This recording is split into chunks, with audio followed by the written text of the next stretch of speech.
Okay. Erik, can you address the two absences, just how much it might set back or not Andrew, and just how tough of a run has been for Jaime, that seemingly every time there's an opportunity, there's been something? Yeah, sometimes you can't explain how things happen during a season, but he has great fortitude. He stays with it. He's in good spirits. This one looked, really bad, on video, but he's sprained his ankle so many times. He's walking around okay. We'll just have to see how he responds. And Andrew, just having missed this time, being a newcomer? He wants to be out there. He loves the competitive, feel of these last couple of games.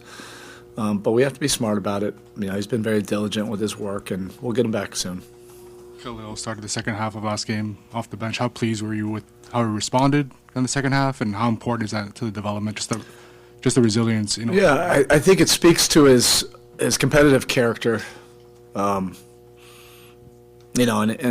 he's learning basically through a fire hose, right now. These games, have such context and meaning and consequences to him.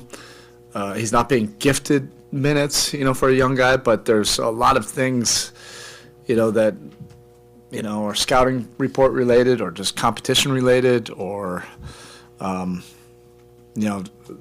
context of a particular point in a game, and he's really been good with all of that, and I thought he had a really good impact, in the second half. He could have very easily just gone the other way mentally, for whatever reason. Some young players do that in this league, but those were really important minutes in the second half and good learning lessons from the first half. Coach, what are some of the challenges of this Knicks team? And you kind of saw Jalen what he's capable of a couple years ago in the playoffs. What do you think of what he's become and his advancement? Yeah, he keeps coaches, opponent coaches up at night. That's for sure. He's a tough guy to game plan against because he's so clever, and he's relentless, and he's not going to stop. If you happen to get, a stop on him on any given possession, it's not like the next possession he's going to ease off at all. He has great stamina, to do what he does. And I think he's second in the league in drives, second in fouls drawn. You have to be pretty persistent, particularly as a player of his size.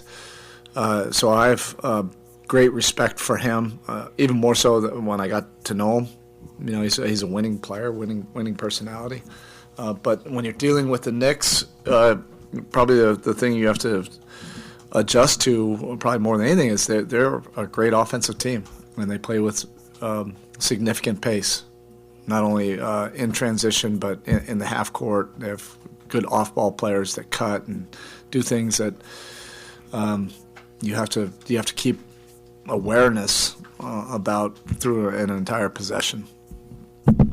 Coach, Davion Mitchell, great start here. Can you elaborate on what has made that fit work so well? Well, we like his competitive spirit. That if you're a real competitor, we feel like it's a good fit, with how we view the game and how we view competition. And he's young. He's still, moldable. The things that we do, we think his game, as it is already, complements, how we want to play defensively. He's tough.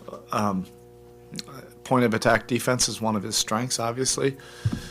I think he can be even more disruptive when he's off the ball. And then offensively, this gets guys in their positions a little bit more. It gets Tyler, off the ball a little bit more. And I think as Davion gets more comfortable, we want him to be more aggressive, want him to be more assertive, see if he can create a few more paint touch opportunities for us.